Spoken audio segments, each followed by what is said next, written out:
I came to talk. I think I came to talk as all the other people that came to talk about things that are very dear to me. And as you came to listen, things that are hopefully dear to you as well. This is rather distracting. What is dear to me? And I don't think it's an obvious question. It's not obvious for me to pose. That of education, or what's dear for me in terms of education, it's difficulty.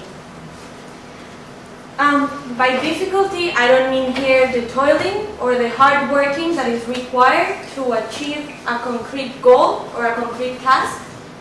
And hopefully throughout this presentation, I will be able to deconstruct the idea of the goal itself. What I mean by difficulty, it's rather the acceptance of uncertainty and chaos. And the anguish that arises when we accept this both, and when we have to question ourselves out of the sudden. So what has happened that I believe we've led to live in an ethos of easiness? My first thought when I was thinking about this and how to explain this was, yes, the economic events of the 19th and the 20th century, mainly the spread of industrialization, the rise of capitalism, and with this fragmentation of life in pro of efficiency and productivity. So now man had not an organic, a holistic, and a natural experience of life, an overwhelming experience of life, but now he had clear and distinct different spaces that were easy to handle. He had a very clear working space, a very clear household, a space for leisure, a space for art, a space for learning, a space for education. Life was no longer one, it was what came after you check a list of things in a list, yeah? So only by fulfilling my education, by fulfilling my art, my leisure, my work, only by checking all these things in my list, these independent spheres, these fragmented and alienated spheres, is what life happened. And this is how we started to see our relationship to knowledge. It became instrumental. What can I do with this that can lead me there? And if I can do this, what I'm doing right now, with less time, less effort, less capital, and less labor, I guess. So we get there faster. So this idea of life that I'm talking about now, it's sort of like this. And this right now might seem very alien to all of you, and you might not identify with this picture, but maybe more so with the image of a nice holiday somewhere in the Bahamas,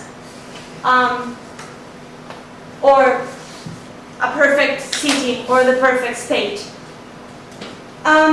So we started to attempt bringing the real to the ideal, and bringing life to this sort of utopia. This is sort of how we start imagining it. So what's with all this? What's wrong with all this, and why these images are coming in my head? These systems that we started creating, and yeah, I was not talking about a system or education or knowledge being a system, now it is. So how does this work, yeah? This idea of paradise, of perfection, of life. It works under a very organized set of rules that come from this idea of specialization, where if everyone does a task that does not collide with each other, then we'll be efficient and productive and we'll get here faster. It's also a system that works on exclusion, because all that is chaotic, all that is confrontational, all that is conflict, all that can bother me, it's excluded. So this is reached.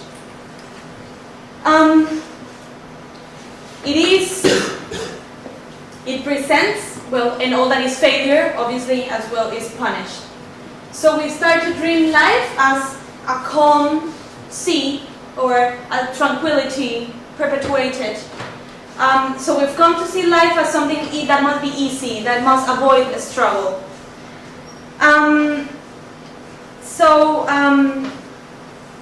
We start to develop a liking for all that could avoid challenge and could avoid or make me open up my possibilities.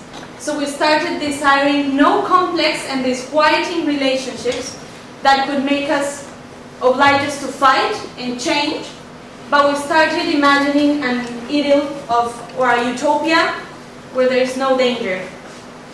We started desiring a society where it's not necessary to work arduously in order to make our possibilities effective, but we started desiring instead a satisfaction of passively received abundance.